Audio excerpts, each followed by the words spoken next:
Assalamualaikum everyone, welcome back to this channel. So this is me Alia Wahid, and in this video we are going to start the part 2 of our chapter. So we have discussed about what is sterilization, what are the classification of it. So in the classification we have discussed that what are the physical method of sterilization. We have discussed what is the heat sterilization. Now we will discuss the second type of it, which is the cold sterilization. Mean in this sterilization we will not use the heat.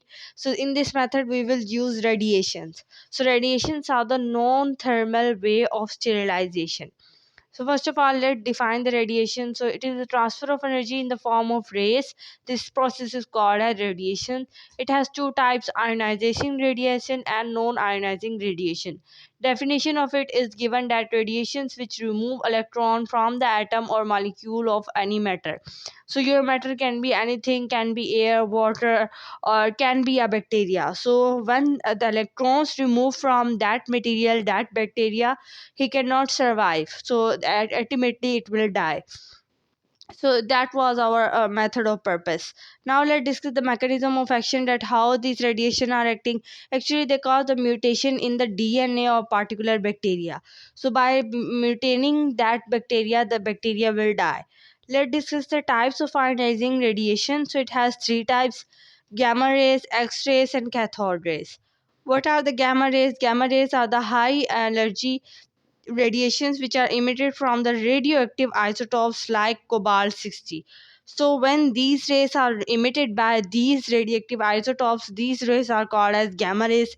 They have very short wavelength but has very high energy or very high penetration power.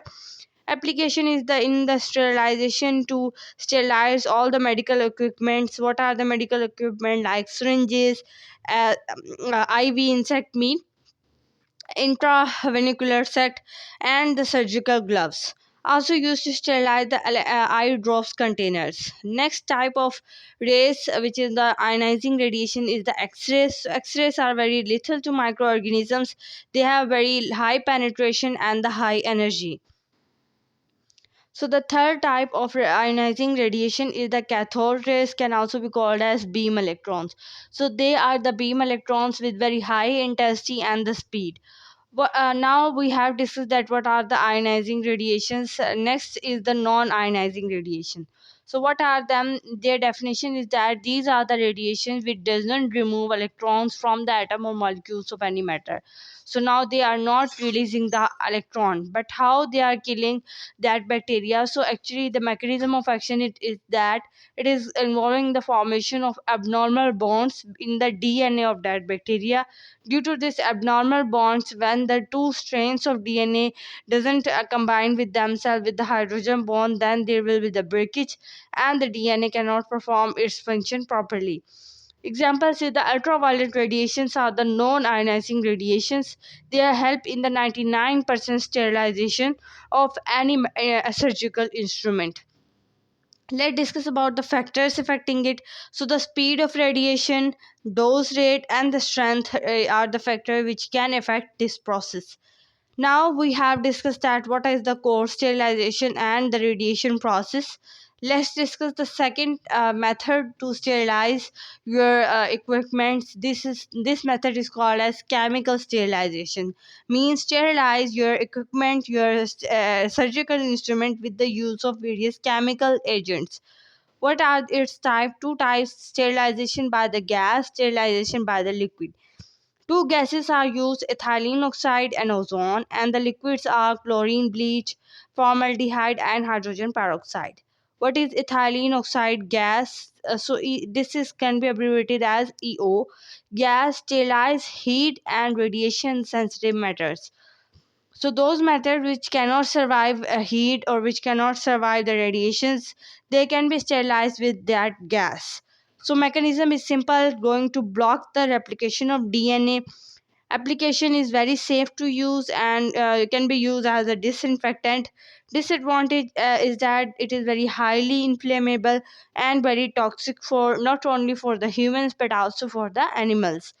What is ozone? Ozone is the second gas which is used for the sterilization. Very unstable and a colorless gas, powerful oxidizer. So mechanism of action is the oxidation. So it is causing the oxidation, mean removal of electron from that matter, from that bacteria, and cause the killing of this bacteria. Now we have discussed that what are the gases used in the sterilization. Let's discuss that how to sterilize your equipment with the help of liquid. And three types of liquids here are used. We will discuss them one by one.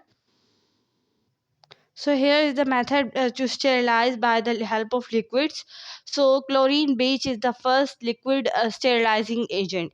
What is the constitution for their use? So they should be used in diluted form in 1 beta 10 parts. Now what is the mechanism of action is similar, is the oxidation causing the removal of electrons and cause the kill to that bacteria, fungi and protozoa which are present on your surgical instruments. Next liquid is the formaldehyde. It is very volatile, toxic nature to your skin.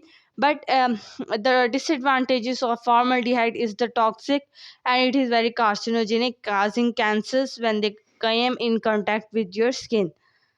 Last liquid which is used for the sterilization is hydrogen peroxide. It is very colorless liquid represented as H2O2. Mechanism of action is oxidation, and uses is to sterilize your endoscopes. You know what is the endoscopy, is to put a tube inside your body parts to examine them. The camera is attached on that tube at the end of one tube, and then the doctors observe your part of inside of your parts of your inside body on the projector. So this is called as endoscopy. So these endoscopes are sterilized by hydrogen peroxide. Various kind of catheters are very simple. They are also a tube, but at the end of the tube a balloon like shape catheter is attached, which is used for various purposes. Last is the IV set, the set of injections. They are also sterilized by the hydrogen peroxide. So this was the chapter of sterilization. I hope that you will like this video. If you like it, then please subscribe to this channel, like my videos, and also press the bell icon in order to get all the notifications of my video which I have uploaded. So thank you so much. Meet you soon in the next lecture. Till up, Allah Hafiz.